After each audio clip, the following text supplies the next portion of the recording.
Your brain is the most powerful weapon in the world. Your brain is the only thing you have when you're going through depression, when you're going through hard times, when you're going through death, real life shit.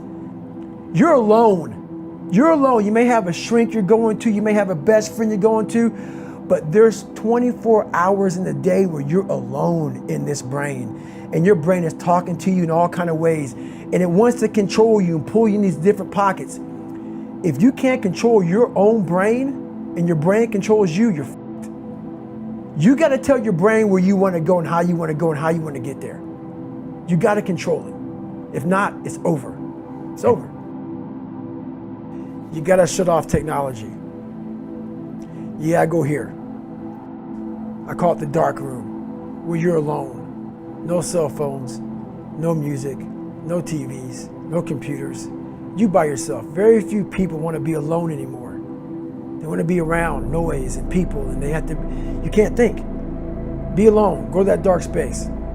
In that dark space, shut life off for a little bit. Go to a dark place in your mind and figure out what the f you want to be. You don't know what you want to be because you haven't spent time, real time with yourself. Spend time with yourself. Trust me. And once you find that passion and that purpose, your goals, your purpose, everything will just start lining up. And then you'll find the courage to start that journey. For you to find greatness in yourself, you're not going to find it by looking in a book or by even hearing me. I may give you the spark, but you've got to go inside yourself to find it. And that means you gotta be quiet. Shut the fuck up, go in a room, stop talking, search your soul, search your mind, search your abilities, and you'll find it. But if you're not looking for it, you won't find it. So you gotta go start your journey. And the journey starts with you finding, why the hell am I here on this planet Earth? Why am I here? And if you don't know that, you will live the rest of your life searching, always asking the question, why? The most important conversation you will ever have in your life is the one you have with yourself. You wake up with it, you walk around with it, you go to bed with it. Eventually, you're going to act on it, whether it's good or bad. You have to face that in that dark room. In that dark room is who you are. But in that dark room is where you have to create another human being that walks out of that dark room to face who you are. That's the only way you're going to get over all those things. You have to create someone else. In the dark room, you face yourself. You realize you want to be better. You realize you don't want to be this weak, insecure person in the world who has all these problems that we all have.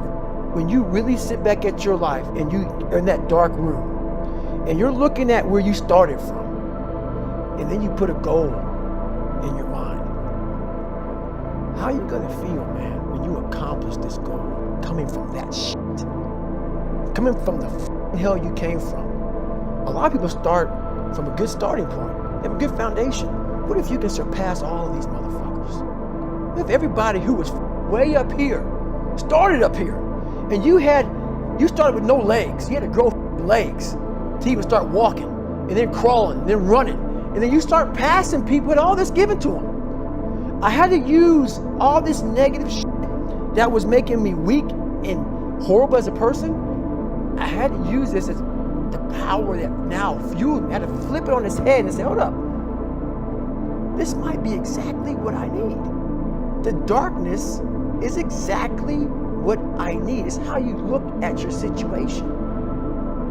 So many people that have the ability and just refuse to get off that couch. Refuse to study a few more hours. Refuse to go deeper, to go further. And that's where I gain the advantage. It's so easy to be great nowadays, my friend, because most people are weak.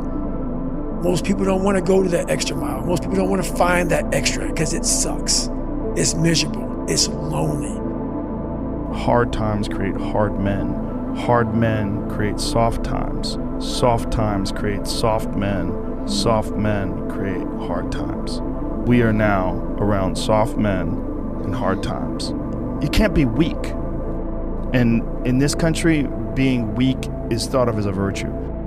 Jordan Peterson has a really interesting way of looking at this, and he said it to me once, and it made a lot of sense. He said, people think that you should be weak and you should be docile, and then you should be a pacifist. He goes, no, you should be a monster. He said you should be a monster, you should be ruthlessly ambitious, and then learn how to control it. And it's that old expression, it's better to be a warrior in a garden than a gardener in a war.